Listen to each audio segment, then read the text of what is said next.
Mango float in a cup, pang negosyo recipe. Kailangan lang natin ng 3/4 kilo ng mangga, hiniwa-hiwa ko na po yan ng maliit at maninipis. 2 packs graham crackers, dinurog ko na po yan. Isang pack lang muna ang ilalagay ko dito sa pinggan dahil hindi kasya dito ang 2 packs ng graham crackers. At kailangan natin ng 3 lata ng Angel Condensada, chilled po ito overnight. At kung rush naman po ang gagawin nating mango float, ay pwede po natin ilagay sa freezer ang Angel Condensada ng 2 to 3 hours lang. At i-mix naman po natin ito gamit ang electric hand mixer hanggang sa mag-double in volume.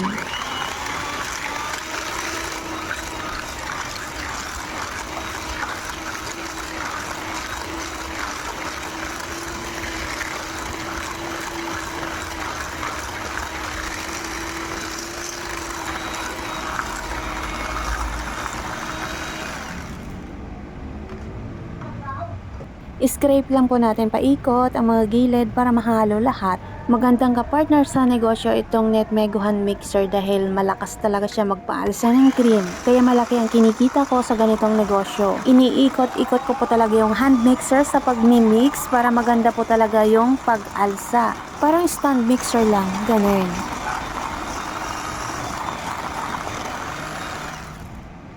Gagamit naman po tayo dito ng 150 ml dessert cup or 5 ounce. Ganito ko lang po ito ginawa, style ko lang po ito. Naglagay lang po ako ng crushed graham, nilagyan ng cream, pinantay, para maayos tingnan. Nilagyan ng mangga, at ganyan lang karami ang nilagay ko.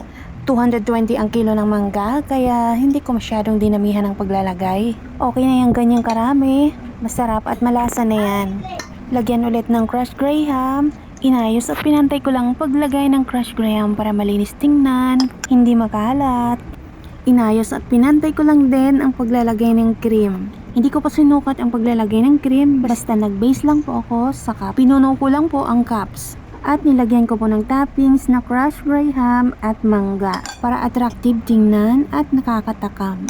At takpan, wala na po akong nilagay dyan ng mga sticker. Gusto ko kasi kitang-kita lang talaga yung laman. At ilagay lang po natin ito sa freezer. 30 pesos lang po ang bantahan nito. 5, 10, 15, 20, 25, 30, 31.